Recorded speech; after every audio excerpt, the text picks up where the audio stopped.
Good evening, everyone. My name is Dr. Rossana Musetti. I'm the Superintendent of Schools for the Napa Valley Unified School District.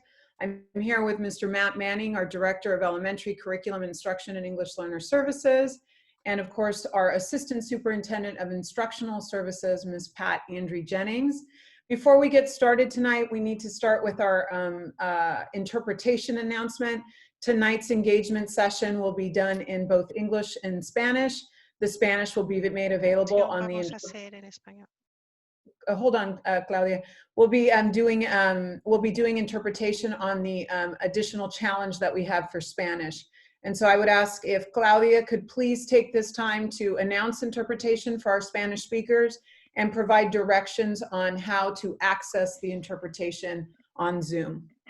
Yes, doctor, thank you. Sí, buenas noches a todos. Como decía la doctora Rossana Musetti, la cual es la superintendente de las escuelas del Distrito Escolar del Valle de Napa. Los servicios de interpretación en español van a estar disponibles durante esta sesión.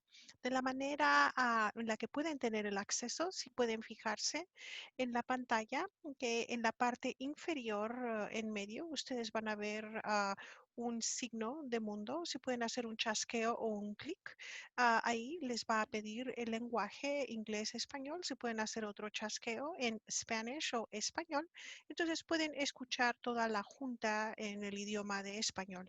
Muchas gracias.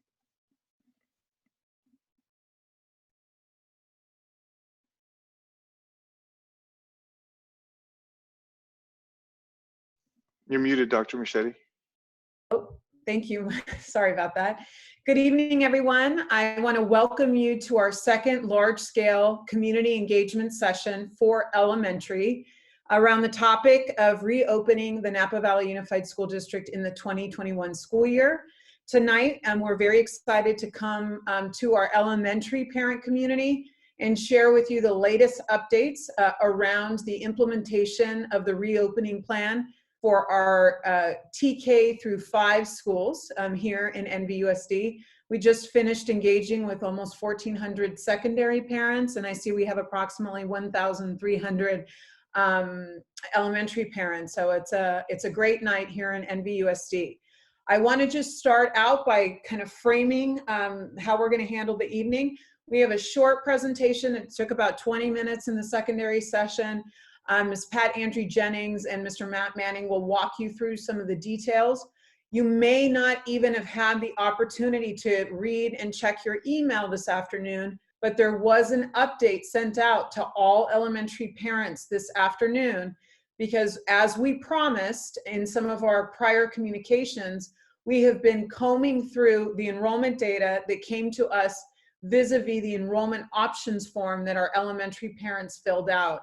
We want to commend the NVUSD community. We got an incredible turnaround completion rate in such a short time span. So we appreciate parent engagement. We have been able to drive the program models and the decisions because of your engagement around your children's education. So thank you. And so in response to that data and the analysis that's been conducted over the course of the last 48 hours, that work was led by Mr. Matt Manning alongside all of our elementary principals over the course of the last couple of days under the direction of Ms. Pat Andrew Jennings. We have had to make some adjustments based on the data. So tonight we're going to share with you some of those adjustments. We think that they are going to be favorable for our parents for a variety of reasons, because we know one of the strong themes in many of the questions and the constructive feedback and the concerns that we received via hundreds of emails and you know, different questions that were sent to the reopening emails, the reopening email that we established here in the district, was that elementary parents had a real concern about their students feeling disconnected from their school community. And the solution that we are moving forward and presenting to you tonight, the revised version of our plan in response to the data, addresses that very issue where students will be staying connected with their elementary school, with the students that attend that same elementary school. So with that, I'm going to toss it over to my team, who I know will do an extraordinary job of presenting to you those details. And then we extended our session by an extra half hour We learned the last time an hour is really tight when you start getting in these big numbers, and we will open the floor for Q&A. When you have 1,400 people on a call, clearly you can't answer everyone's question. Our experience is that we'll answer as many questions as possible. Many times people have the same question. And then please know that after tonight, we will be updating our frequently asked question page with all of the current revised thinking and decisions by Friday. So I know it's tempting to send individual emails with individual questions, but if you give us a couple days, the FAQ will be updated in alignment with the content that we're presenting tonight. So with that, let's listen to our latest updates on how we're going to be reopening elementary school. So Pat? Good evening, everyone. I'm Pat Andrew Jennings, the Assistant Superintendent of Instructional Support Services, and I'm so happy to have this nice large gathering of folks tonight as we sort of spend some time together, sort of understanding what the start of the school year is going to look like. Can we go to the next slide, please? Thank you. So today's topics are, we're going to discuss what Dr. Musetti alluded to around the recent decisions in terms of revising our original plan. We're going to take a minute to explore what a student's day looks like in distance learning, whether they're in the AM cohort or PM cohort, and allow some time for questions. We're going to keep our presentation relatively brief, provide you with just the critical and most essential information, and then that will allow more time for questions. So next slide, please. And so as you know, there are many options as we start to explore the start of the school year. We can go this way, we can go that way, we can go the other way. And as we explore each of these paths, we discover sort of the advantages and disadvantages of each one. And as we received the feedback from the enrollment options, we came to a determination. Next slide. We had over 3,000 families opt for the Virtual Learning Academy. And as the principals dug deep into the families that have that opted for the Virtual Learning Academy and started to look at what their class configurations would look like at the elementary level at each site, some things became very evident. First, it would have, because of the large number of families that chose Virtual Learning Academy, it would have impact on both models if we were to pull those students out and create a standalone Virtual Learning Academy. It would create multiple combination classes at every site. And as we think through the AM/PM cohort model, and you add combination classes in there, it creates more problems than it solved. The other thing is that due to the numbers at different sites, some sites had 60% choose virtual, some sites had 40%. It would have resulted in some significant staffing changes at each site due to the numbers of students who were selecting the virtual only option. So given that and the fact that virtual learning might last longer than we initially planned, the whole reason of creating these two standalone options was because we weren't quite sure how the school year was going to start. Now we know the school year, everyone's starting virtual. So we knew that, and we don't know how, none of us have a crystal ball. We're not sure how long we're going to be in virtual learning due to the current public health conditions. We also recognize that families might want to change their choice when we transition to in-person. So we would have gone through a pretty major redesign of each of our elementary schools to sort of separate out the Virtual Learning Academy students with the ones that were the online to in-person families. And we might have to do that again once we actually went to in-person, and some families still maybe wanting to choose to stay home, or some that changed their mind and now want to be in person. So we opted, so given all of that, next slide, please. We decided that the best course of moving forward was to keep the staffing and students in place now. Since we're all starting with virtual learning, this option creates the least amount of turmoil and chaos, and it allows us and gives us more time to develop a detailed plan to support that transition to in-person learning for students, or for them to continue in virtual learning. And it also gives us an opportunity to resurvey families when Napa County is placed off the watch list. We understand that this is a really difficult, challenging times, and how we feel right now may be very different from how we'll feel a month from now, just given what the case counts might be, what the number of hospitalizations, the number of tests that are coming back positive. So knowing all of that, we made the decision to have everyone be part of the virtual option right now, and then resurvey families when we get to the place where we are no longer on the watch list and we're getting ready to interface to and have in person, and have families have the opportunity to weigh in again what option they choose, and hopefully have real clear and accurate numbers at that point to be able to make the determination of how we structure the two programs. I did want to note that, oh, can you go back? I did want to note that by transitioning later, it may result in students being assigned a different teacher.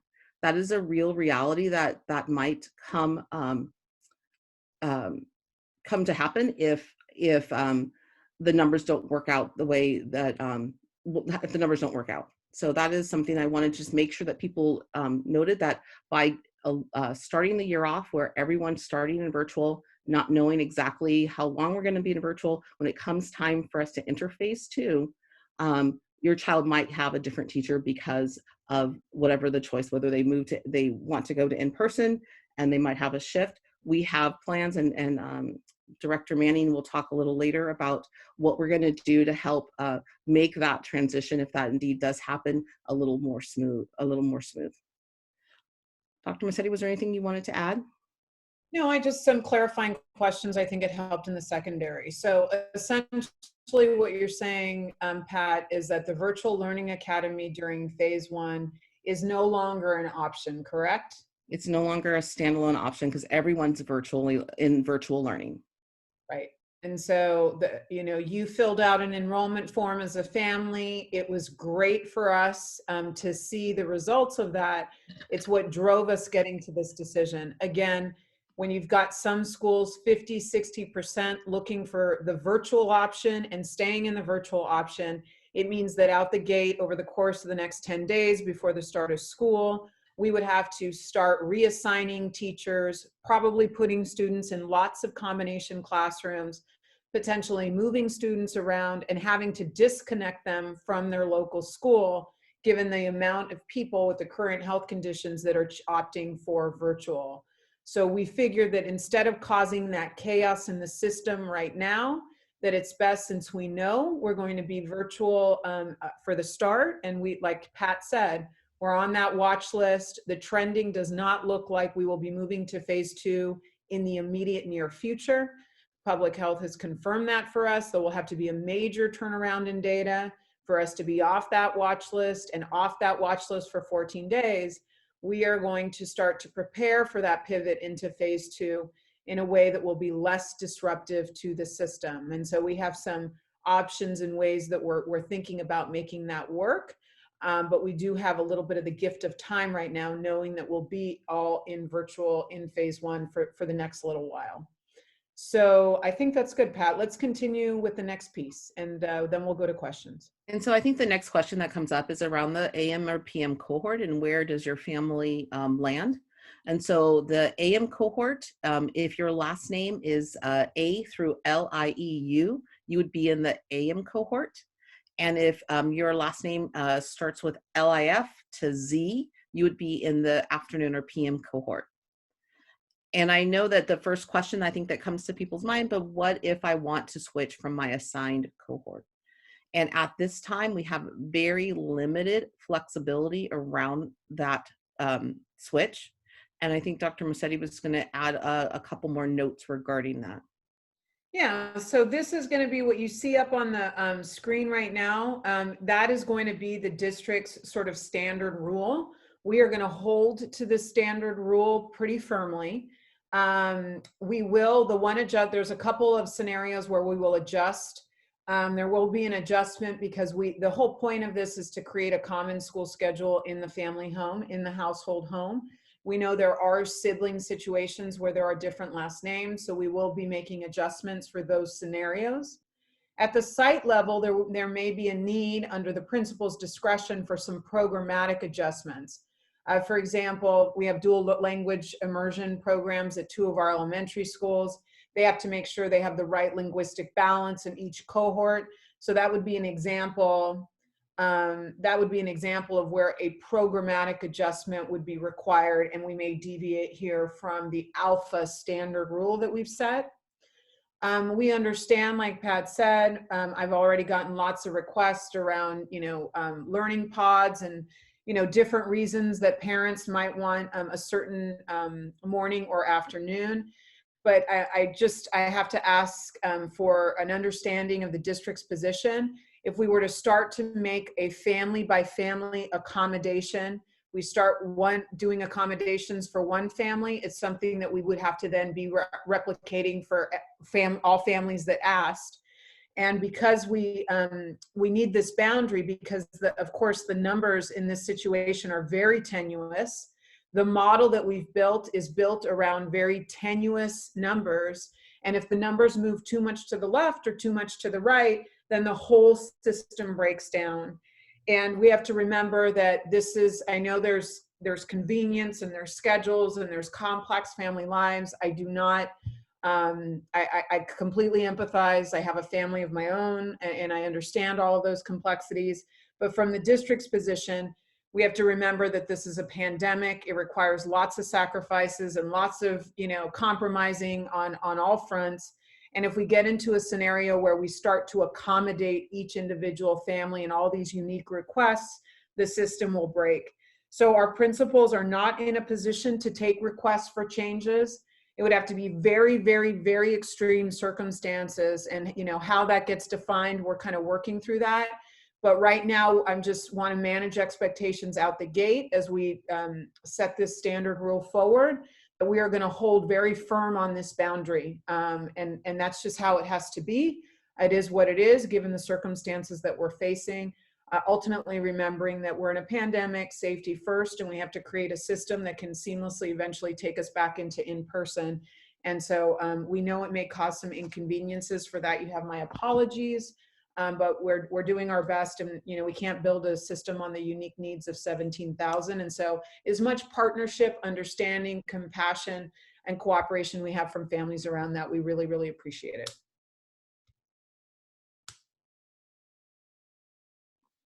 Thank you, Dr. Mercedes. So I'm Matt Manning, the Director of Elementary Curriculum Instruction and English Learner Services, and I'm very happy to be engaging with all of you this evening. So I want to present to you a distance learning sample elementary morning schedule. And I've shared this with you before, and this has been shared with parents in some of our documents that we've sent out, but I want to walk us through this again. So the morning cohort, the AM cohort is when the synchronous learning would happen for our students who are in the morning cohort. So that would be occurring between the hours of 8 and 10:30. That's a 2.5-hour block, when students would be engaging primarily in their ELA and math lessons. There's also time there for students to engage in class meetings, opportunities for social emotional wellness, to connect with their classmates. And then when they switch out of that synchronous learning, which means they're live with their teacher during that time, this is just sort of an example of what could happen for the rest of the day when they're no longer with their teacher, when they're under the care of a parent or guardian. So a break from 10:30 to 11, some time to decompress, step away from the screen. And then 11 to 12 o'clock, about an hour, we're encouraging families to engage with students in reading, using books, real life books. Again, I know there's a strong interest in having students not be glued to a screen for the entire day. So we're working with our library services coordinator to actually get real books in students' hands.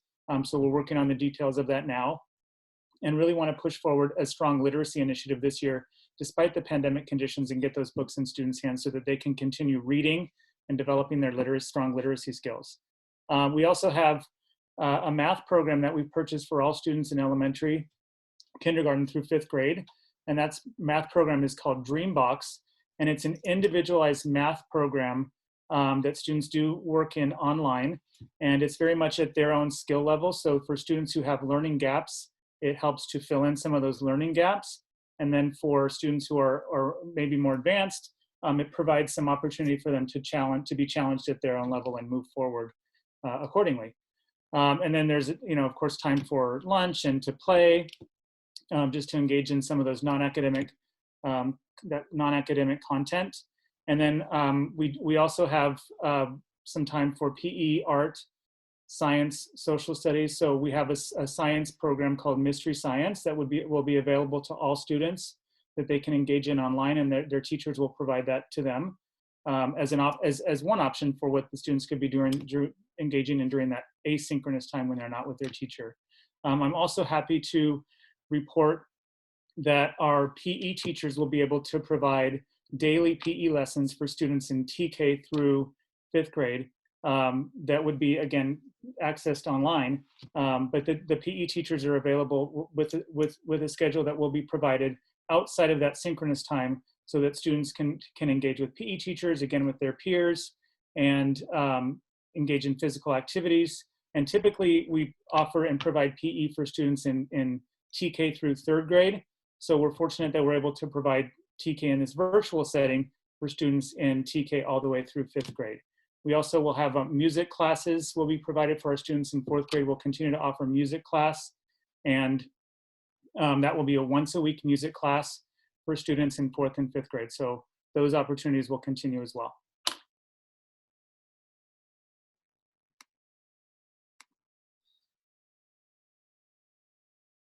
So this is the sample PM schedule. So it's really just the reverse of the schedule that I just described to you. And so instead of doing the synchronous live instructional time in the morning, these students would be doing their live synchronous time with their teacher in the afternoon from 12:30 to 3 o'clock. So the schedule is reversed here. So this is a little bit more of a closer breakdown and look at what is happening during that synchronous, during the live instructional time. So again, we have about an hour of English language arts where there's direct guided instruction from the teacher.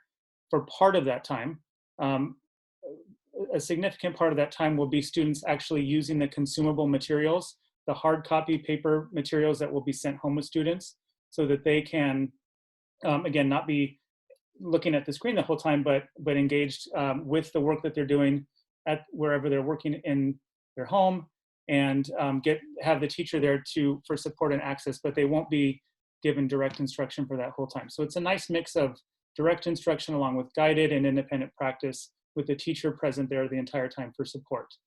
We've built in some time for a stretch and movement break, and then that sequence repeats with math, where there's direct instruction, and then an opportunity for students to work independently in their hard copy consumable books. And then a closing connecting activity for students and their teacher. And this is, again, just a sample schedule. This will look different from site to site and from classroom to classroom, but this is sort of a sample model of what that might look like during that synchronous time. So I also wanted to talk to you and share with you that we will have a parent learning series beginning next week. So registration information will be sent out. Our classes will be a range of topics from Google Classroom to Seesaw, which are the online platforms that students use in elementary school when they're online with their teachers. We'll also have classes just on some of the social emotional supports that are available. And some of these classes will be taught by classroom teachers, which will be very helpful for parents to be able to engage with classroom teachers early on to hear how some of this will play out in the classroom, virtual classroom setting for students. And then I just also wanted to point out before you switch screens is that there will be a parent liaison that will be available at the tech center by appointment only from noon to 4 starting next week. They'll be there to if you wanted to schedule an in-person appointment to go over something that you might be struggling with. So we will have that support next week and the following week after that. Thank you. And I know that this is an issue that is really like first and foremost on many parents' minds is around childcare. We are continuing to work and plan with the Napa County Office of Education, the Boys and Girls Club, and our own NVUSD childcare to develop some options for families. due to the complexity of developing childcare during a pandemic and making sure that it's safe and to operate and meets the needs of our families, at the earliest it won't be available until after Labor Day. So the options, you'll learn about the options way before Labor Day, but the earliest that we would be able to offer childcare or the options would be open would be starting after Labor Day. And this is mainly because we have to abide by the Napa County Public Health guidelines that have been put out, and as well as the California Department of Public Health guidelines around child care facilities. The most important thing, I think we've said this before in previous sessions, is that when we do open, we want to stay open. And so the same applies to any kind of childcare option, that when we open, we want to stay open and make sure that we have all of the precautions and safety measures in place. So stay tuned, more information to come. We haven't forgot about this incredible need that is in our community, and we are working to find a way to provide some options for families. And now it's time for questions. Please use the raise your hand feature if you have a question. We will do our absolute best to get through as many questions as we can. When Mr. Ruiz unmutes your mic, you'll have to remember to unmute your own mic on your device as well. So we're ready to start, Mr. Ruiz? With Carly, Dr. Massetti had anything else to add? No, I think we go right to questions. Okay, I think you did pretty darn well. all right. So, Carly Brissy. Hi, Carly's husband Matthew here. Actually, my question is about early TK. I haven't had any information about that. My son Declan, he's on the wait list for early TK, and I was wondering if early TK is going to be an option this year.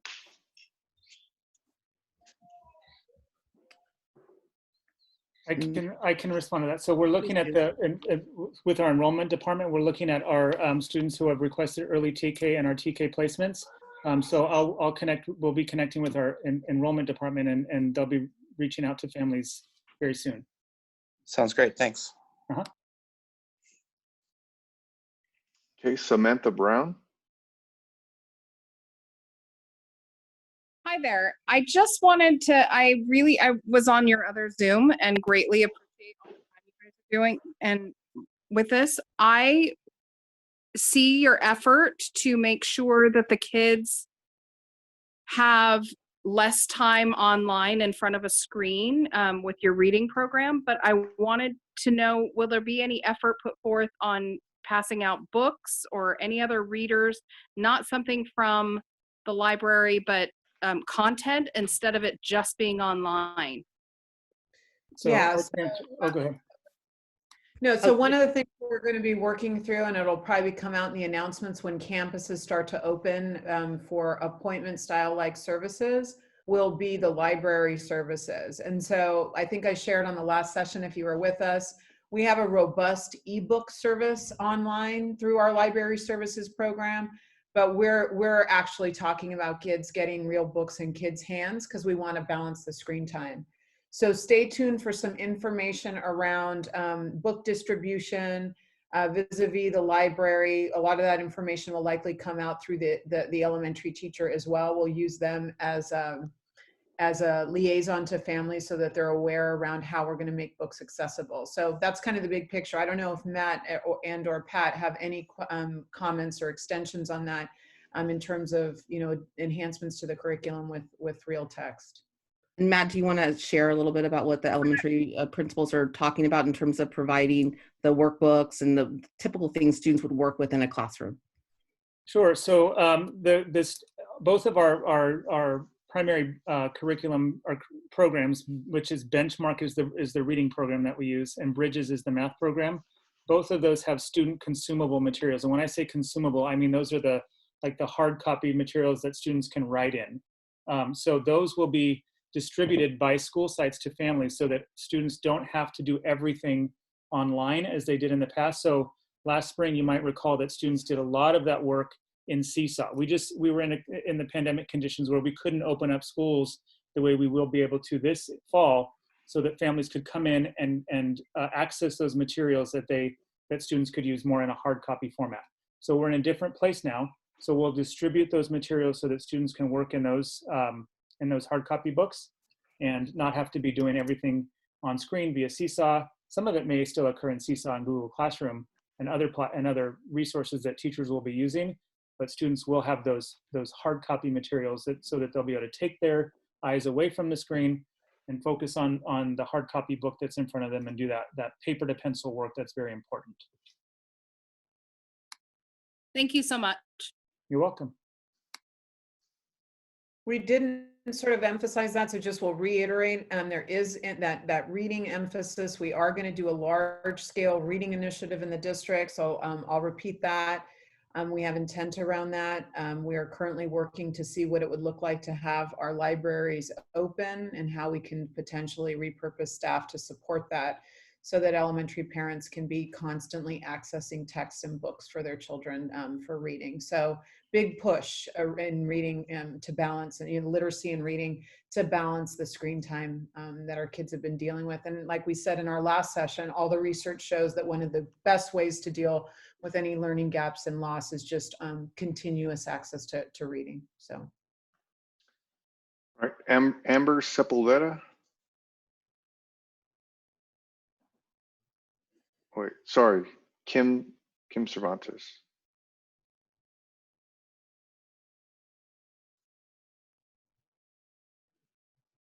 Kim Cerveu, you have to unmute your mic.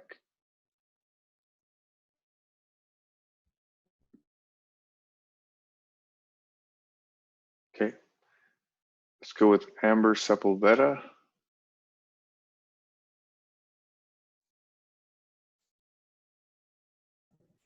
Hi, so I have a question. So my son is second grade at Donaldson Way, and I'm just curious, with having the Zoom classes, are we going to know in advance who the actual teachers are so the kids can have a chance to connect with them? Or when are we going to find out? Because usually we find out on the first day of school who their teachers are. Yeah, I'll respond to that. So that's a great question. Thank you for the question. So it's an opportunity to put in a plug for what a next communication that you're going to be getting from the district. So in the past, the district used to have parents every year, annually, fill out mandatory forms, the emergency card, the mandated technology, acceptable use technology form, the handbook, right? The lunch form. And we've completely virtualized that process. So now it's a virtual process through the Aries portal. So you will be getting a communication very soon that will be asking you to complete all of your forms. When the parents complete the forms, if you've completed your forms by the week of August 17th, 2 or 3 days before the first day of school, we're saying Monday, tentatively Monday the 17th, Tuesday the 18th will be the latest. If your forms are complete by that day, you will be able to see who your child's teacher is in Aries. So that's how parents will be able to find out in this virtual environment. So are we going to be able to meet with that teacher, have our child be introduced to that teacher before the first day of school? Or are you speaking physically or via Zoom? Via Zoom. So the teachers are in training Monday, Tuesday, Wednesday, and 3 days of training so that they learn how to handle the whole new system. That's when they come back from their summer break, and that's when they contractually start work. So the first 3 days are full of training. Might there be teachers that start to do some individual reach outs? Yes, but the mandate from the district is that the teachers be in training those 3 days. So their official start with students is Thursday the 20th. Okay, my other question for you while I'm on here is, with children with special needs, how are we going to pick up speech therapy again? Or how is that kind of stuff going to get picked up? Are we going to have the same instructors who we had before with the IEP, or how's that being addressed? I know that they should have they'll have speech and language services. Those would continue because of their it's, you know, stated in their IEP. Their case manager would be the one that would connect the student with the speech and language pathologist. I'm not certain on how much transition there's been in terms of movement with assignments for speech pathologists. Okay, thank you. Okay, next, thank you.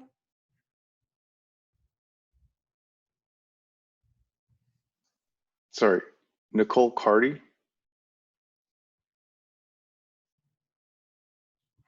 I just want to thank you guys for all that you're doing for our school. I appreciate it so much. My question is about the Aries portal that Dr. Massetti was touching base on. I received the email today, but it was only for one of my students through NVUSD, not my other. And when I go to try to add the student, you can change student and then add student. It says I need a verification code. Now, should I be expecting another email for my other child, or how does that work? Mr. Manguala, are you on the line? Mr. Manguala, are you on the line? Yes, I'm on the line. Are you able to answer that question? I didn't hear it clearly. I have bad reception. Could you repeat the question, please? Yeah, so I only received my my email for the Aries portal for one of my students. Am I going to receiving another email for my second student? Yes, you should have one for each student individually. The data confirmation process needs to be completed for each student. Okay. She only received one. So are we moving through them? I mean, could the next one come soon, or is it something for her to look into? Could you email me your contact information directly, and then I will take a look into it? Sure. Yes. That's Mr. Rob Manguala. He's our assistant superintendent. He oversees enrollment and data. And Okay. I did receive confirmation that it is being sent by school. So Chris Gross, who's in charge of this project, did just send me a text that it is being sent by school. So maybe feel free to send me an email, but I anticipate that it'll resolve itself in the next couple of days.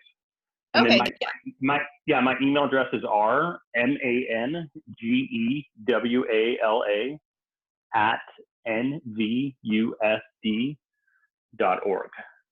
You better hope Perfect. the 1,500 people don't email you all at once. Anyway, It's all right.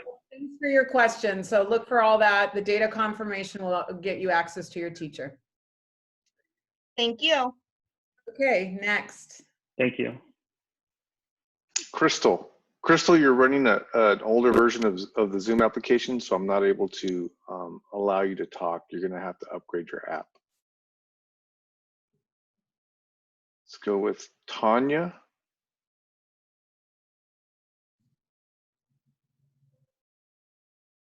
You have to unmute your mic, Tanya.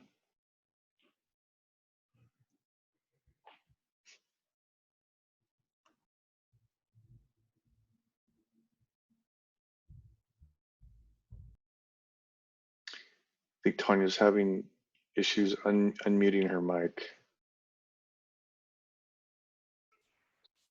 Hello? You there, Tanya? Sí.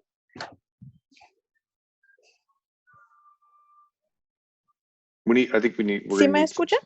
Sí, Sí. yo puedo traducir. ¿Cuál es su pregunta? ¿Tiene pregunta? ¿Sí me escucha? Ahora sí. Pero, Ok. Tania, ¿nos oye? Sí, ya la escucho. Ok. Su pregunta, por favor. Sí, para recoger los materiales de los niños, ¿vamos a tener que ir a la escuela o cómo los van a mandar? Los administradores, los directores y directores de las escuelas van a mandar una notificación cuando es el tiempo en cuando van a recoger los materiales. Va a haber Ok. una notificación de su director o directora. The question is, when will materials be picked up? The response to that question is principals will be sending out the messages around picking up materials at your particular school. Y la siguiente pregunta es, tenemos un Chromebook del año pasado. ¿Ese Chromebook se va a poder usar para este año? Sí, va a continuar con la misma computadora, el mismo Chromebook. The question is, do we just keep our current Chromebook? The answer to that is yes. ¿El mismo login, su email y la contraseña igual? Exacto. Ok. Y vamos a tener que bajar una aplicación para, mi niña entraría primero. Sí, va a tener que llenar formas. Va a recibir un correo electrónico que le va a pedir rellenar todas las formas para la niña que está promoviendo al primer grado. Ok, pero para ella, para su clase virtual, ¿vamos a tener que bajar alguna aplicación en el Chromebook para que ella pueda accesar su clase? No, eso viene automáticamente. Si está Ok. con la inscripción en la escuela, eso viene automáticamente. So the question is if there's anything more that needs to be done to be in distance learning. The answer is if you're enrolled, you are going into distance learning. Everyone's going into distance learning in phase 1. The only thing that you need to do in the next 10 days or so, once you get the email, is make sure you fill out your re-enrollment forms so that we can assign you, let you know who your teacher is in Aries. Okay, vamos a continuar, señora. Gracias. Okay. Next. Jason Parks.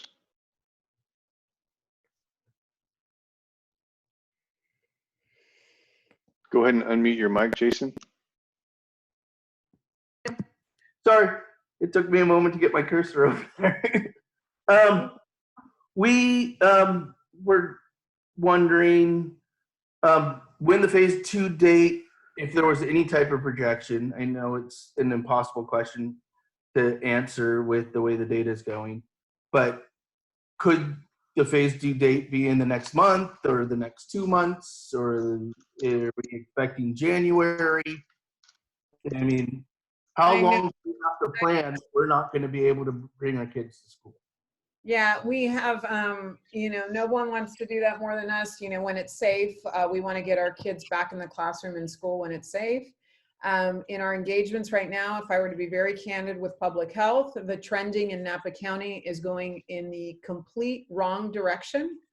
In order to get off the governor's watch list and be off for 14 consecutive days, the trend would have to just be dramatically reversed, and the trending is going and increasing in the wrong direction, which for our team does not give us a lot of hope for the immediate near future.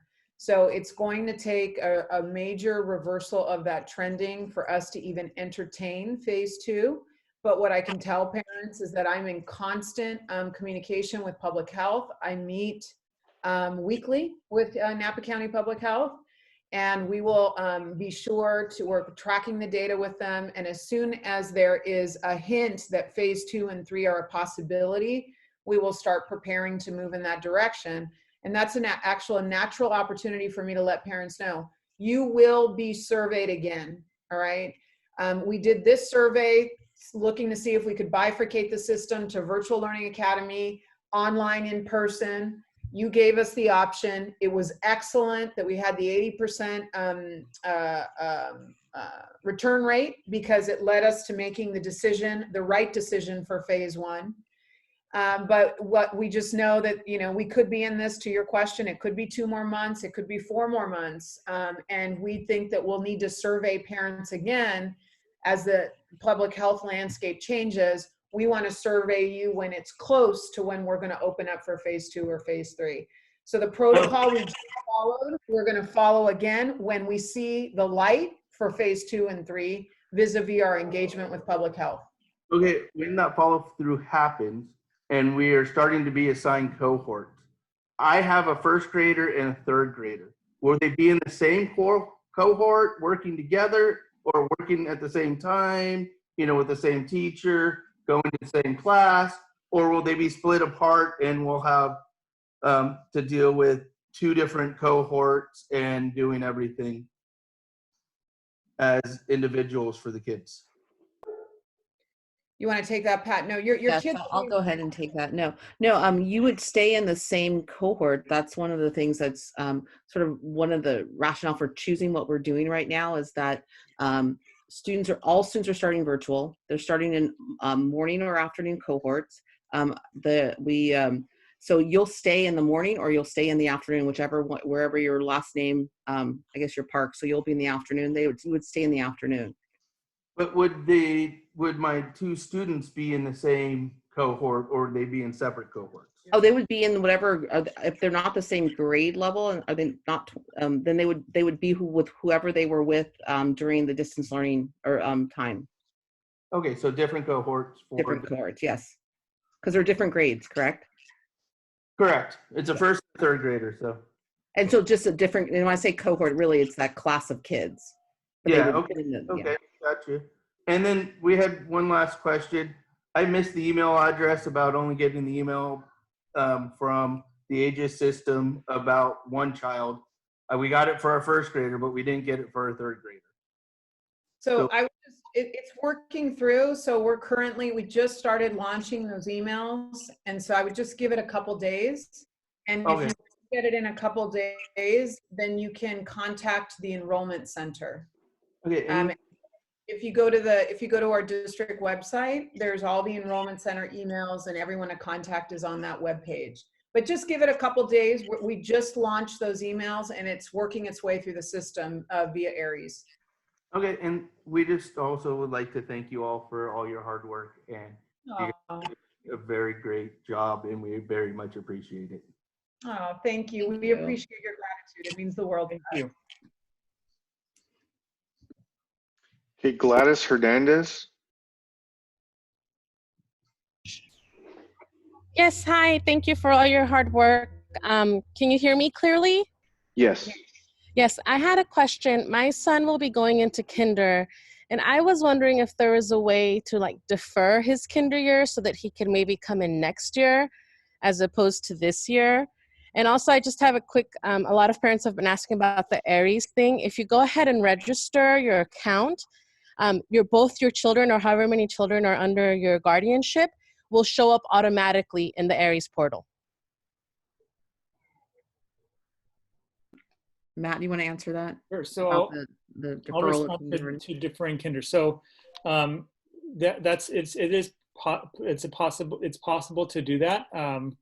We have a process that we go through in Napa Valley Unified School District where a parent would reach out to us and let us know that you're interested in deferring kindergarten to the following year, and then we have basically we work with you to find out sort of how that would look, and then when your child comes back and would be in kindergarten the following year, we go through a process of assessing to determine is kindergarten the right placement, or would the child move into first grade? Because if the child is 6 years old, by the time they would typically be going into first grade, then that would be their placement.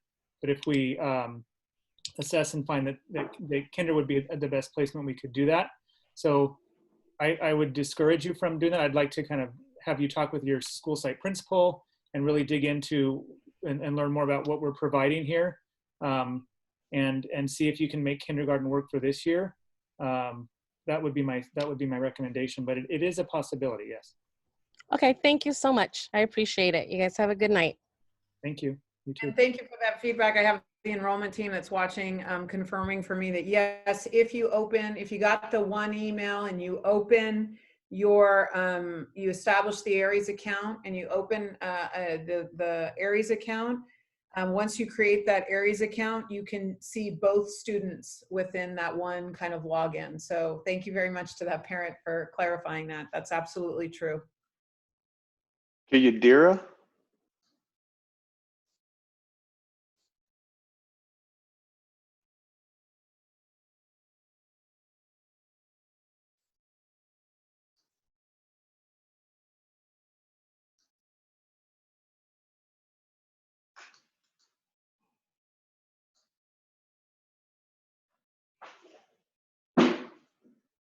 Do we have a participant, Manny, or do we need to move?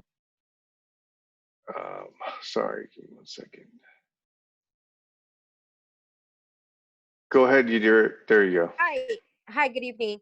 My question is regarding the Chromebooks. So I have 2 Chromebooks for my children. However, is the system going to be updated? It doesn't allow for much of like app download. That is correct. So as a security measure, we do not allow students to download whatever apps they would like to onto the Chromebook. So they are limited to particular Very good. applications that are sort of whitelisted by the district. Okay. I heard that some of the apps, learning apps, will be encouraged as a learning platform. So we're not going to be able to download those. No, those will automatically be included when you log into Clever. You will have access to those applications. Okay. So those will be included. Okay. Thank you so much. Another question. Each year we go through the enrollment process where we go and drop off, address verification. I checked online and the enrollment is for new students. Are we going to have the re-enrollment process online? Yeah, that's what we've been describing over the last couple of questions. ARIES. Yeah, Okay. so open the ARIES. Yeah, the Napa Valley Unified School District now has virtualized. Right. So okay. It's no longer the paper-based system, the people-based system. Okay. We have virtualized it. And so just get your ARIES account open and be able to do it all online. Yep. Sounds good. Thank you so much. Thank you. Okay, Thane?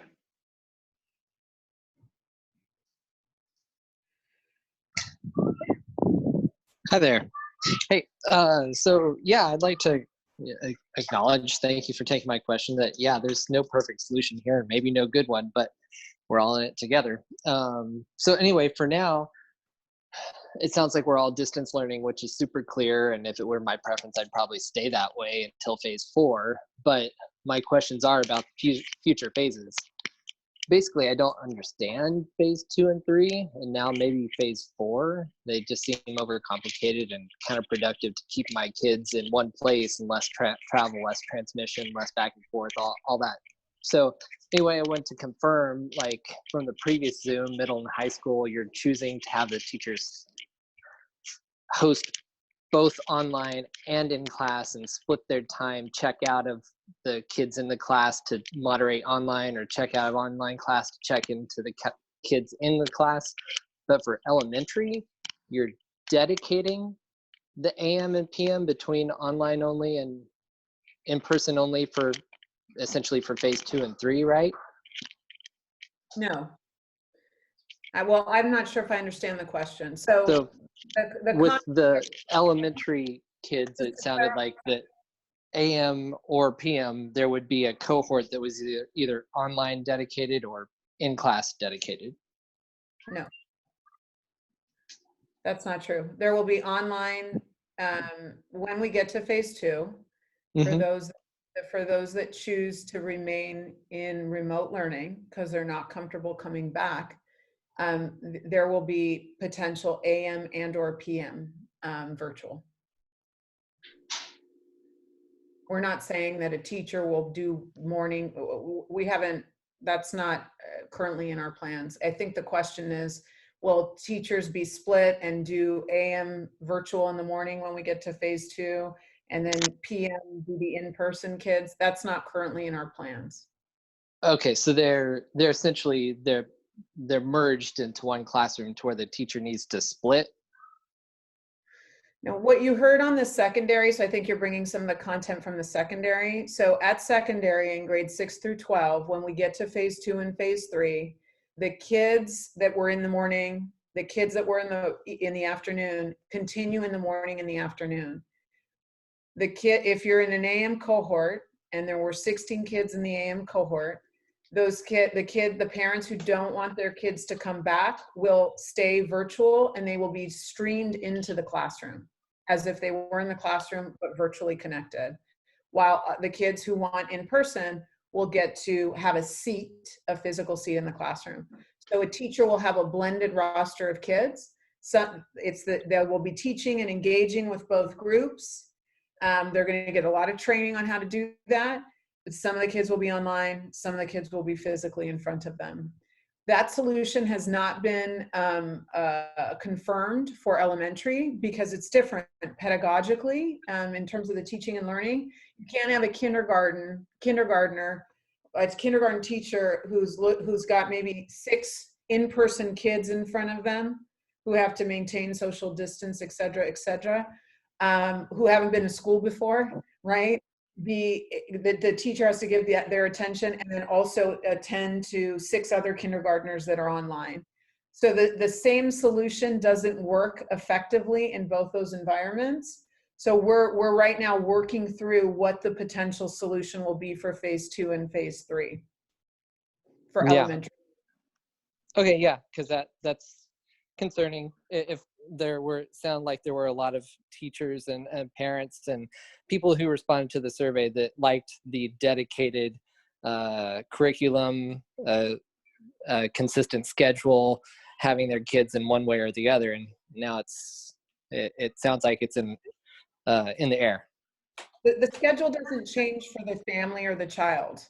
So I'm not quite sure which piece isn't clear, but that's not true. Even like in our secondary model that we've laid out, the family and the child's schedule stays exactly the same, no matter what phase we're in. So there's no adjustment there. It's just when we move through the phases, are you going to hop in person or are you going to stay online?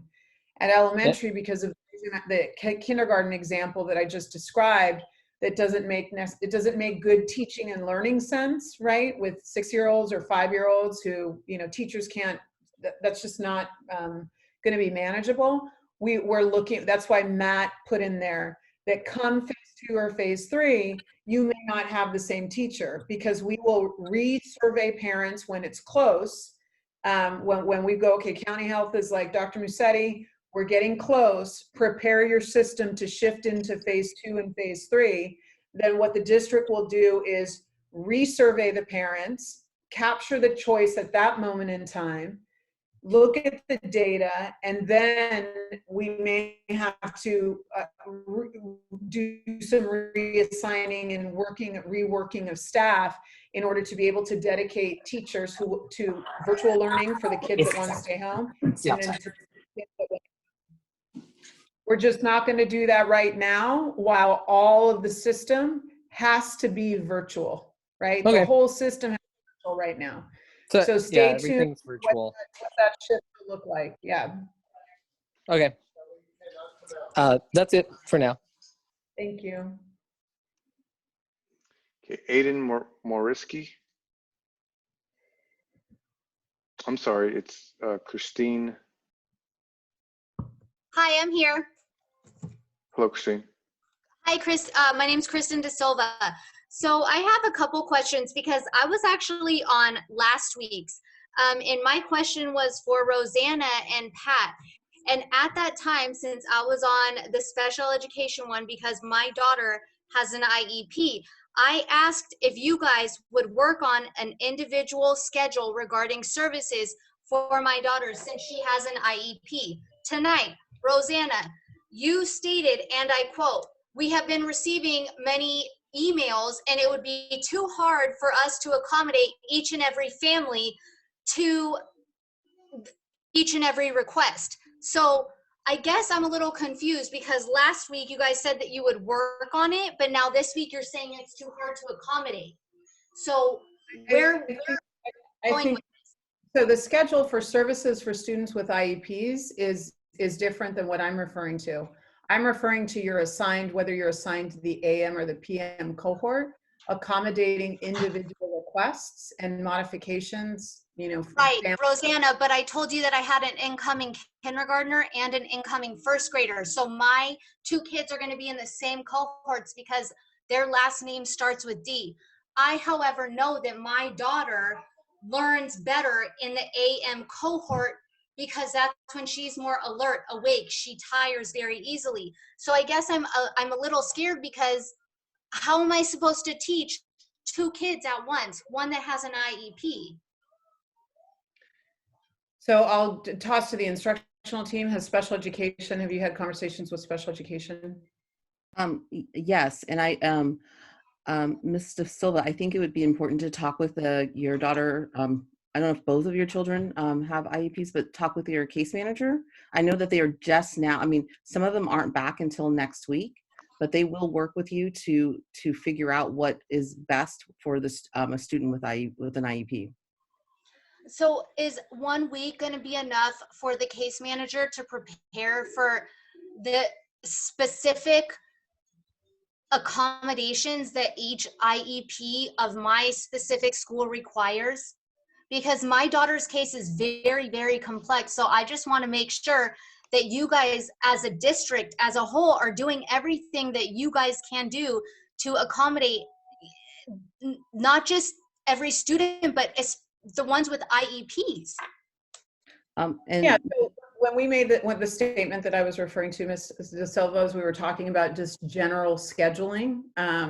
Of course, students have, IEPs, their individualized educational plan based on the need for accommodations. And so the special education team will work closely with our families, our special education families, around ensuring that everything's working for them so that we can deliver on, the core program and the integration of the special education services.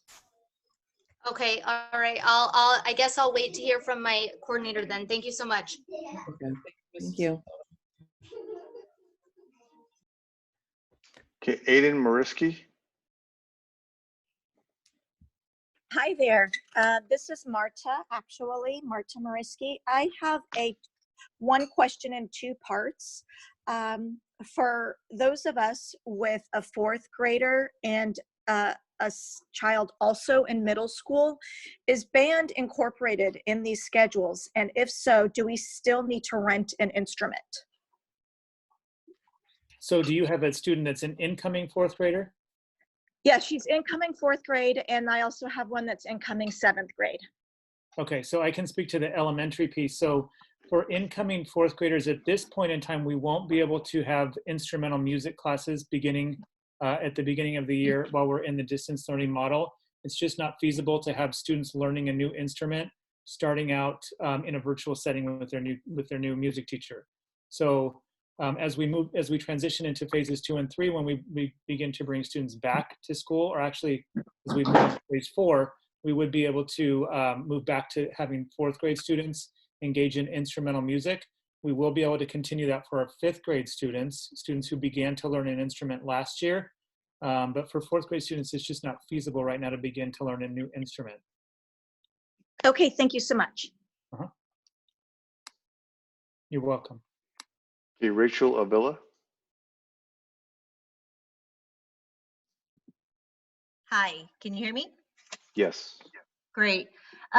Just a clarification on the Aries. I have 3 daughters. I have one going to TK, one going to 6th, and one going to 9th, the 3 different schools. And 2 of my 3 daughters are on Aries and one is not. So I guess I'll just message Mr. Mangawala on that. Is that correct? I can answer that question live. I do have additional details if that's okay. Okay, sure. Sure. So then what's happening is the accounts are being created live. There's not a way for us to do all the schools at the exact same moment.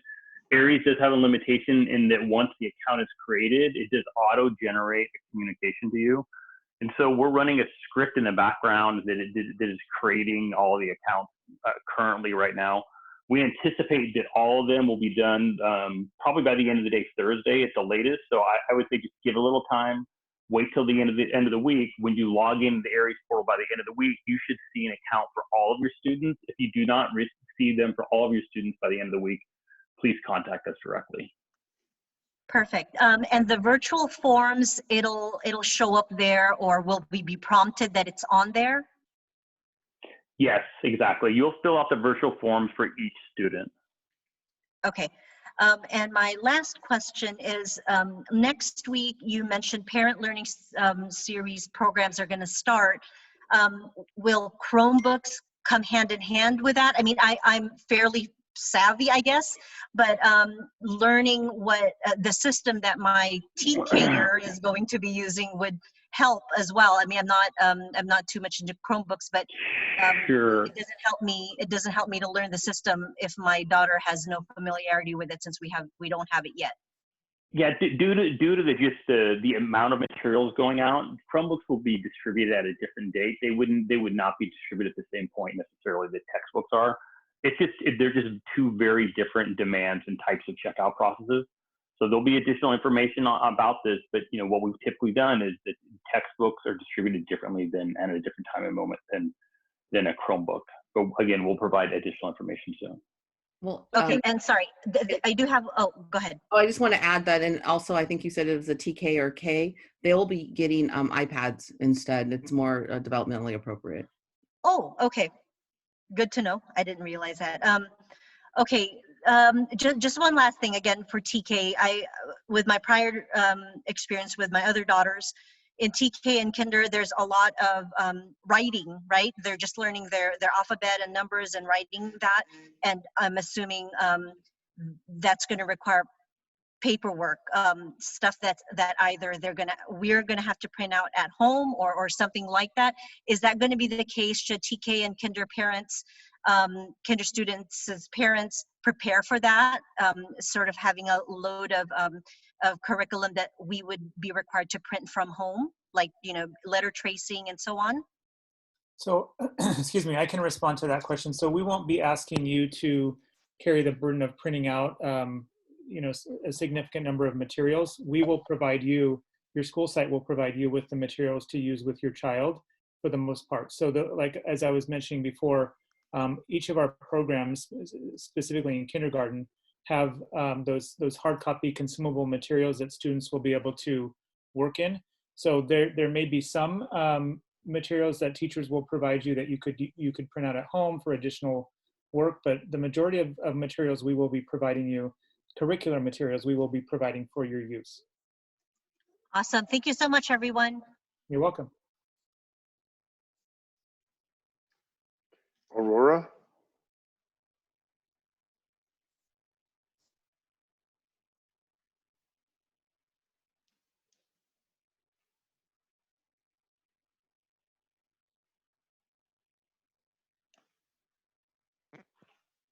Are you there, Hello? Aurora?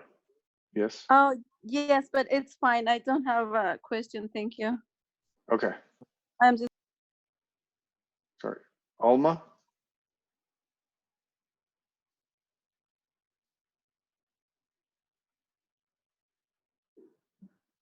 You have to unmute your mic, Alma.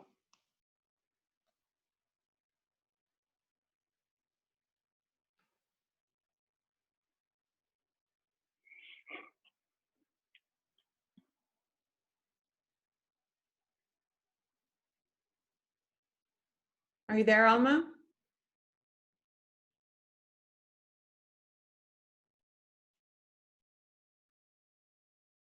Let's go ahead, Manny. Okay. Steph?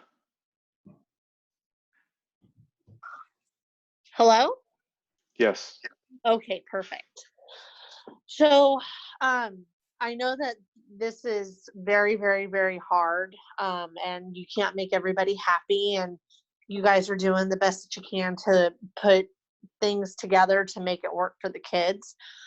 One of the things I'm concerned about, though, with the fact of I chose in person for my children, and I have a child going into second grade, and he is one that if he is given a teacher and he is then sent in person to the school and has a different teacher, I don't see how that will benefit him, because that means he's being taught by somebody when he has already been adjusted to the person who is teaching for distance.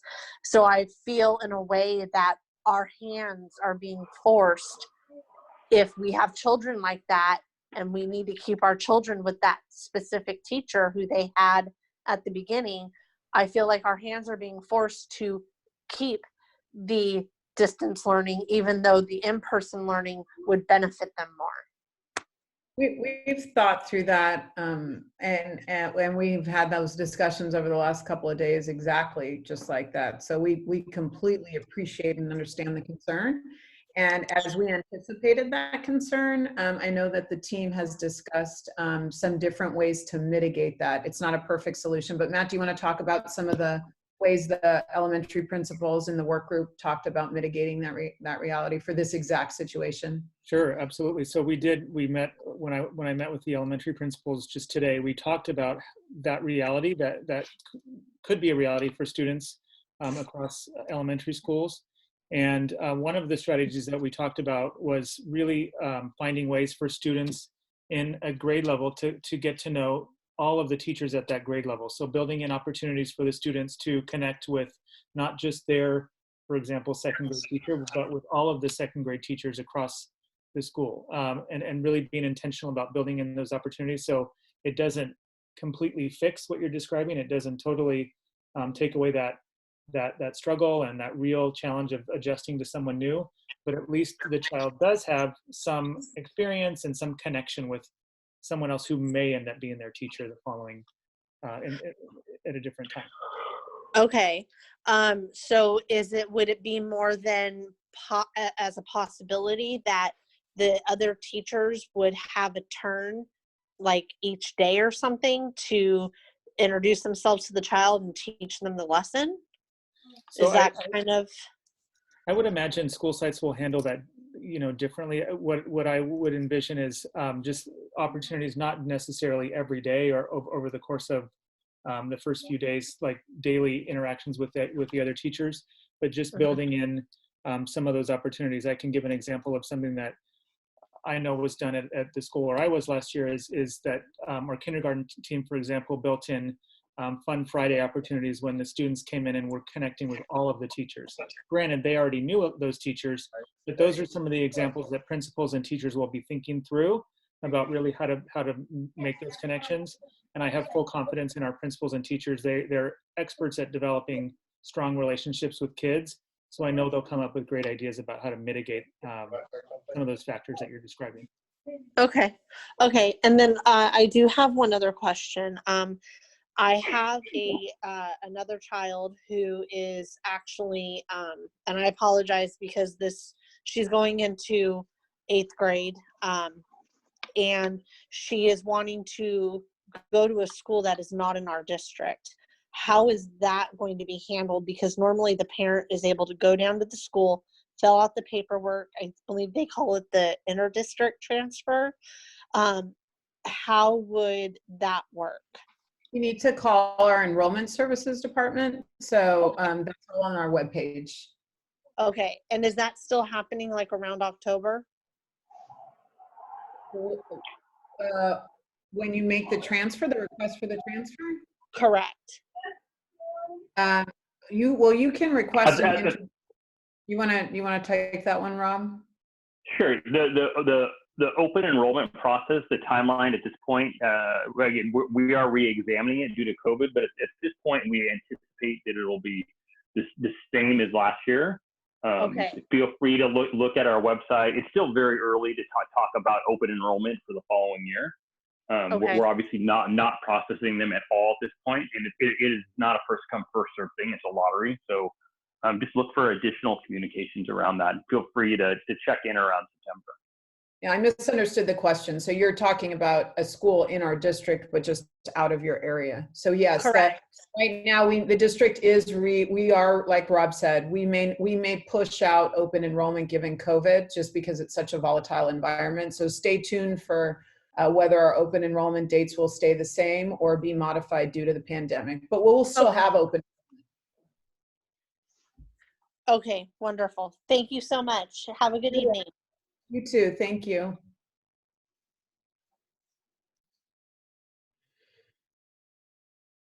Okay, Raquel Maisonette. Hello? Hello? Hi, Raquel. Hi, Ms. Maisonette. Hi, how are you? I have a couple questions, 3 questions. One of them is to confirm, I just want to make sure that I understood right. Is the classes scheduling going to be available on August 17. That's if you fill out the paperwork ahead of time. That's the earliest day you can have your student schedule for both middle, high school, and elementary, for all different schools. Yeah, it may be Monday the 17th, and the last session I spoke the 17th, at the latest Tuesday the 18th. So it could be a 17 or the 18, and that's if you fill out the paperwork. That's right. Now, thank you. The other question is, you keep talking about getting the paperwork on the ARIES portal. Now, I already have both of my kids in the ARIES portal because I already have it from my middle school kids. Now, are we going to get like an email or something from the ARIES portal itself saying, hey, the paperwork is here to fill out? Rob, do you want to take that question? Give me a moment. Yes, she will. She will get that. You will get you'll get a notification that the paperwork is there. So we will get an email or a notification from the ARIES portal saying, hey, the paperwork is here. Please fill it out. And we both have to fill it out for each student. So there will be multiple sets. So the same set will be for the middle school, same set for the elementary school age, twice, basically. Yes, that is correct. So just like you would, again, take the example of maybe you have a student that is attending elementary school and another one that's attending middle school. You would fill out you would sign the handbook, you would give us the emergency contact information for each student. And so the intent of the ARIES portal, again, is to replace the paper process. And we did have to stand this up very, very quickly. So the communication wasn't perfect. We apologize, but it was something that's usually a year-long process to stand up, and we did it over 3 months. No, please don't apologize. I just want to make sure that I'm understanding the information as it's coming in, so I don't have to be thinking that it's not fair.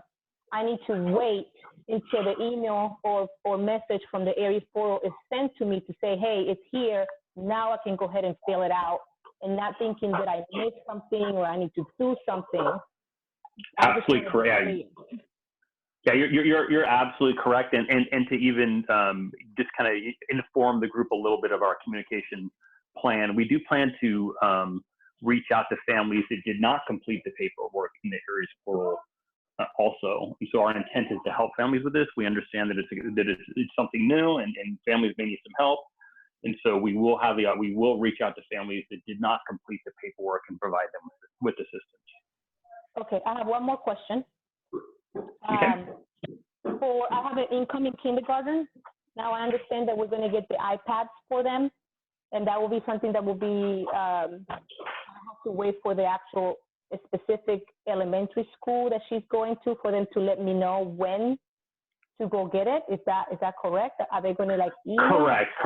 Correct. Yeah. So we'll send out a parent square communication regarding the technology pickup. And so just to give you an example of what happened in the fall. So in the fall after COVID, we developed a communication, and we due to the needs around social distancing, we sent out times and places for people to come and pick up their devices. And so what we did last year is we had people in Northern County come to the technology center, and they'd queue up in line in their car, and somebody would come out there and meet them, get their name, and bring the iPad out to you once you filled out an electronic form to check it out.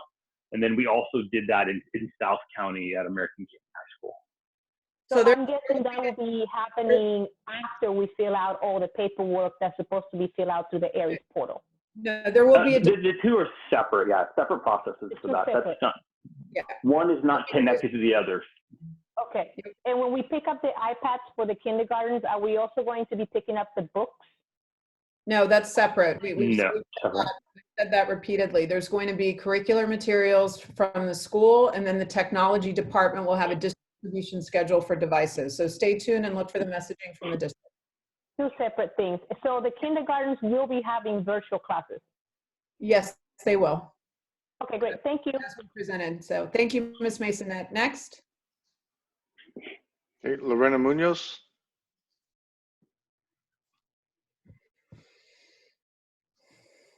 Hi. Yes, I have a question. I have a daughter that is going into 5th grade, and she was in the middle of being tested for her learning because she's not really good at learning in math. So are you guys gonna have any help after all? Like, she's gonna be really behind. Like, they said she's going into 5th grade, but her learning is from like 3rd grader. So are you guys gonna have any extra help to help cope with the loss of like school? Like, she's really behind, so how can we do? I had tried to do like the apps that you guys provide from school, but it just seems she's just stuck in the same stuff. Like, once she doesn't know how to do that, she just gets stuck in there. So I need to know if you guys are gonna offer any other help or support or tutorial to help to cope with the loss of learning that she has. Yes, we are. I can respond to that question. So primarily that will happen with your child's classroom teacher. So the classroom teacher to whom your child is assigned will work with your child. We'll engage in some assessments at the beginning of the year. We're determining now what sorts of assessments will give us the diagnostic information that we need to really understand where students are, where are the gaps, and what can we do to fill in those gaps. So primarily that will happen with the child's classroom teacher. There'll be additional support for some students who are demonstrating a significant need for increased support through our district intervention specialists that are assigned to every elementary school in NVUSD. So we have our Director of Intervention and Prevention Services who's working with those intervention teachers now to determine how best we can provide support to those students who need that additional support in a virtual setting. Okay, that helps so much. Thank you. You're welcome. Next, Manny. Okay. Andrew Mallet. Wait, I'm sorry, Molly. Oh, hi, this is Molly. Hi, Molly. I understand phase 2 and 3 to be 2 or 3 days a week of in-person instruction, and then the other days would be supplemented with distance learning. Should we expect that with the full distance learning, it's going to be 5 days a week? So phase three is 5 days. So phase 2 is. I thought phase 4 was 5 days. No. Phase 3 is 5 days, AM, PM cohorts. So Yeah. everyone will come every day for a portion of the day for either the morning or the afternoon. Phase 2 is and we won't start phase 2 until we see that like phase 3 is a reality. So I think I described in the previous engagements that phase 2 is intended to just be a preliminary kind of putting our toe in the water before we go to scale, right? So phase 2 will exist for maybe 2 to 4 weeks. It just depends on how things go with public health, where we practice all the systems and the behaviors. So the students will come maybe 1 or 2 times a week for an intermediary period before we launch into full phase 3, which is 5 days a week. But we should expect that when we're doing full distance, it's going to be 5 days a week. All models in NVUSD are 5 days a week. So the distance is 5 days a week, either an AM cohort or a PM cohort, 5 days a week. So every phase in NVUSD is 5 days. Okay, thank you. You're welcome. Okay. Andrew Mallet. Hi there. Can you guys hear me? Hi, Andrew. Yes, I Andrew. can hear you. Yep. So my question, I guess not for everybody, but my son will be joining the Pueblo Vista team this year in the full immersion program as a kindergartner. Now my question is really more of a concern. Is as a kindergartner going to Pueblo Vista in full immersion, does anyone know if they're going to be still doing full immersion with a kindergartner? I haven't heard anything from Pueblo Vista yet, so I have no emails. I've emailed them as well, and I don't really know what to do here. The second question is, if they are, is there a chance that I can transfer schools this late in the game? Well, the first one, let me just say, principals have not started communication because they've been waiting for us to finalize these plans. So they were kind of directed to hold until everything got finalized.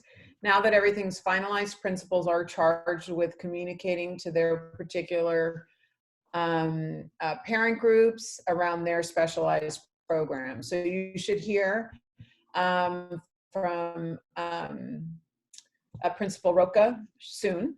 I know Mr. Manning's been working with our DLI principals around how to navigate DLI, particular for our youngest language learners. Do you want to say anything about that, Matt? Sure. So yes, I am working with our DLI principals, and what we're working on now is communication with families. Again, that was one of those programmatic adjustments that may need to be made at a site level to ensure that they have the language models, so a nice balance in those classes. So I think that's sort of the first step in those principals' work, and then they'll begin to communicate out to families more around what their program will actually look like in a virtual setting. And then, Mr. Manguala, do you want to talk about changing schools?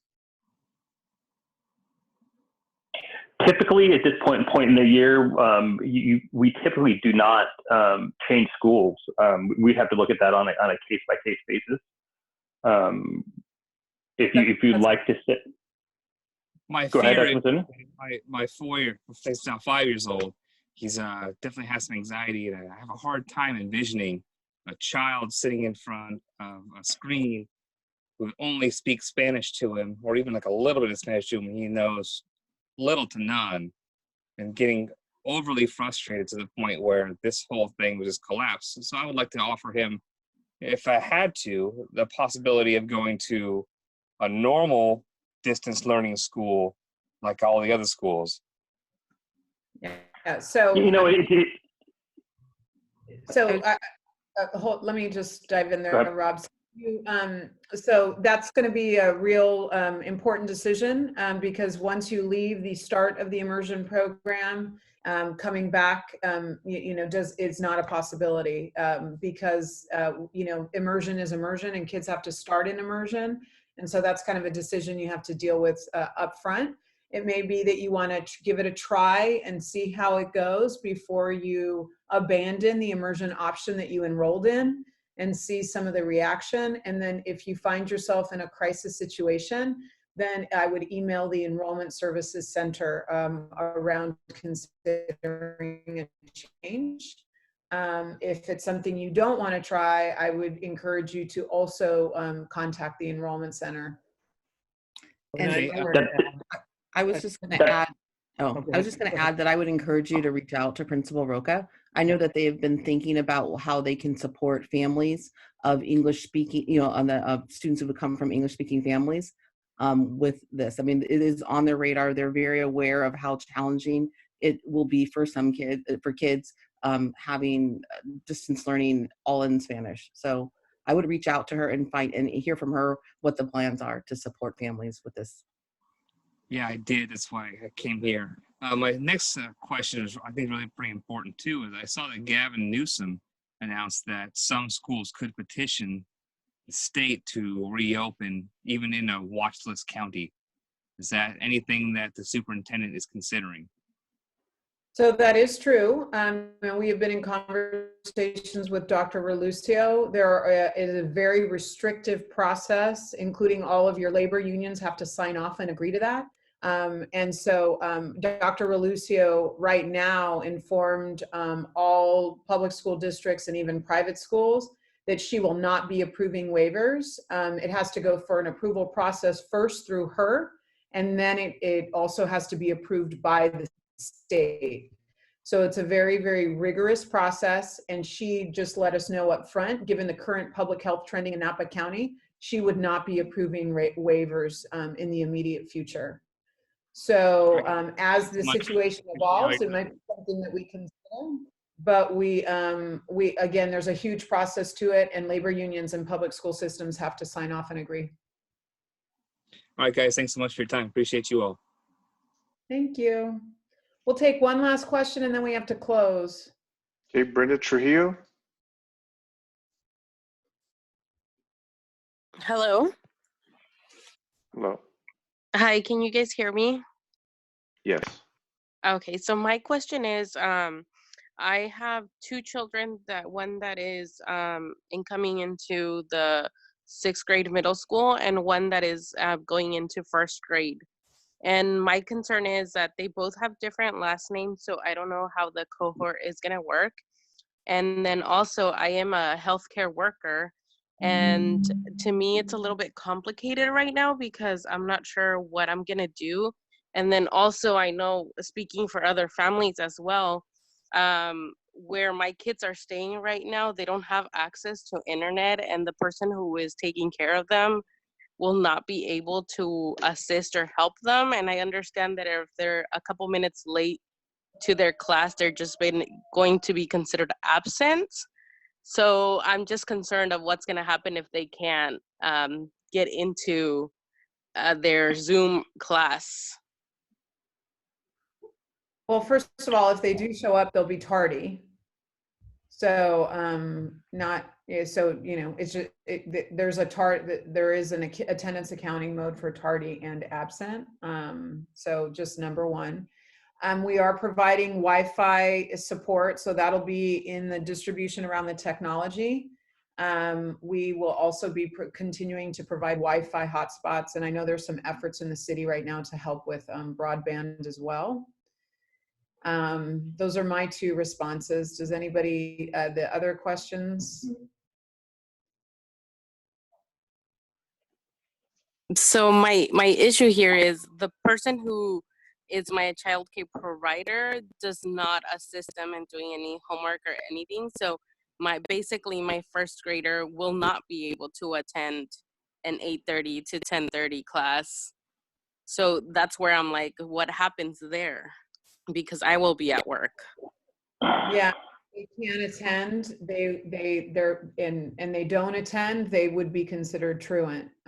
So they do have to attend and log on and be there for the attendance and the synchronous portion of the instructional day. Okay, so what happens to those students that are unable to log in or to have somebody help them log in at the time they're supposed to attend if their parents are at work? I can potentially help address that. Can you hear me? Yes. Yeah. Yeah. So it sounds to me like we're talking about a technical issue. If there's a technical issue, we can show you how to demonstrate to your students. It's really, students are pretty self-sufficient. Once you demonstrate once how to log in and they understand their username and password and get through those initial challenges, they adapt to that very easily. I would anticipate within 2 or 3 classes of practicing getting into Zoom and so forth, that they will be able to do that basically by themselves with very little support. In terms of, go ahead. Well, what happened this time around when we first had to do the virtual learning, I happened to be on a leave of absence, so I was able to assist him because he was in kinder. And we did have that where I was like, okay, just log in for me, you know, while I get ready. And he was unable to do it. So that's why it's my frustration, because us as healthcare workers, like, we need to be out there in the front lines. And then I feel like we're not given an option and nobody's understanding us as far as like, okay, where we take our children, they're not going to assist them. They're not going to help them because of a barrage language also. And they have no technical abilities to do that. So I'm just very frustrated that we're not giving the option of logging in at our own times when I'm after work, so I can help him do his homework or stuff. That's not our decision. That's the state's decision. School is considered mandatory, and so we're not allowed to create those options. So we completely apologize. We wish that we could give that degree of flexibility, but we can't. That's just, it's something beyond our control. Students have to be logged on during the synchronous time, and we can't create flexible alternatives. Now, there's an independent study program that it's a different program. It's an alternative model, and that may be something for you to explore. But you are absolutely childcare for our essential workers like you who are fighting the front line of the pandemic as healthcare workers. We completely understand your difficulty. So that is one of the reasons that we are doing some childcare work. You saw Ms. Pat Andrew Jennings had a slide there. And we are looking to see if we can bring some sort of childcare solution. We obviously cannot offer childcare to everyone in the district, but of course for some priorities, right? And Always the recommendation from county public health is that essential workers be prioritized in that childcare. So I can't make any commitments. I can tell you that we're working on it, and that we understand your pain and your struggle. And it is really unfair and it's difficult. And I wish we could solve it for everyone. But we're working. I understand. I understand. It's just I also heard about the childcare and all that, but it's like $1,200. I can't afford to pay rent and pay $1,200 for my child to be taken care of in after school program, or it's just very, like, I don't know. It's tough. So, and I just want to, it's very tough. Yes. Yeah. And so, so then if I choose to do the independent studies, where do I need to contact, or who do I need to contact? If you go, you'll online on the NVUSD website, there is you can go towards his schools, and there's an there's a link to independent studies. It's called Napa Valley Independent Study. Okay, and if I choose that route to do independent studies, and later on everything clears up and they say, okay, we're gonna start doing the cohorts going into the school in person, will I have that opportunity to change them back into the school system, or am I like stuck with the independent studies? I mean, I don't know if I can answer that, because there's so many uncertainties right now. I don't know, Mr. Mangwala, in terms of enrollment switches like that, and because I imagine we would have a lot of families back and forth, and with staffing, it might present some challenges. We can't guarantee it. At this point, I just have to be very candid. We probably can't guarantee that. Okay, so basically you're telling me that if my child is not going to log in from 8:30 to 10:30 because I am at work and I have nobody to help him with logging in, my child is going to fail that grade? Your child will Again, going back to the technical issue, we are here to help support with that. The Technology Center was open throughout all last year. We set up a special section of the technology building where families can literally just walk in and get support. And so if you need support, if you need to show your student how to log into Zoom and stuff like that, we're more than willing to help with that. And so, ultimately our goal is to have all students attend and to support families as much as humanly possible, given the challenges that we all have here. And so there is a mandate. The difference between what it was like in April versus now. In April, we suddenly closed, and there was no attendance requirement.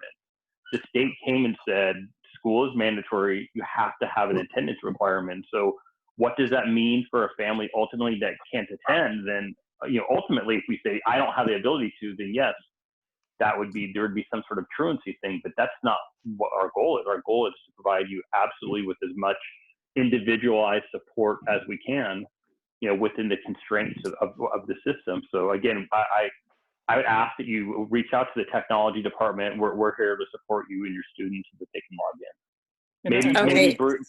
Maybe bring the person who's providing childcare to the technology support room, and we can show them how to do it. Well, the problem is that that person doesn't understand the language. There's a language barrier.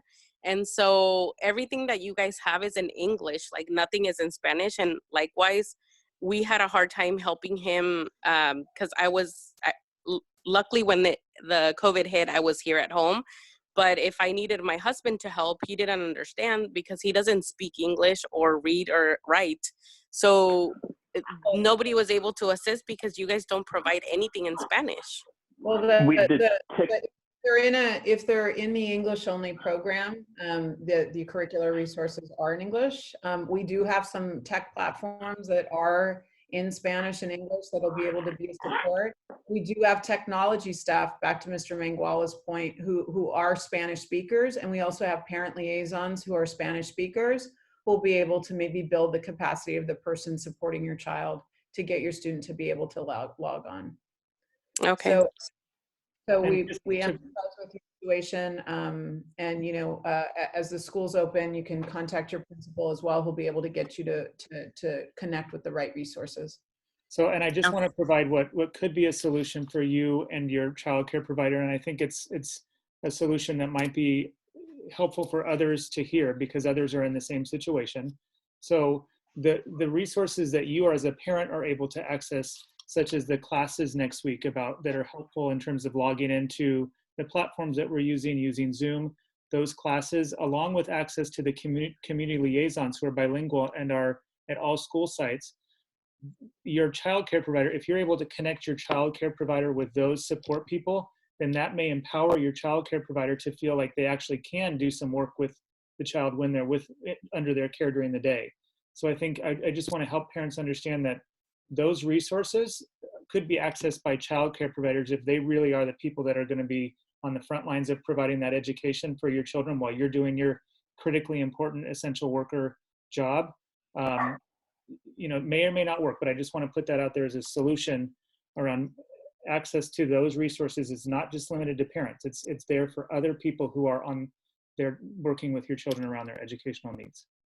Okay, well, thank you for that information. I just feel like it's hard for us to understand, to go through that route. I most likely will have to go through the independent studies because my childcare provider is not going to go through all of that.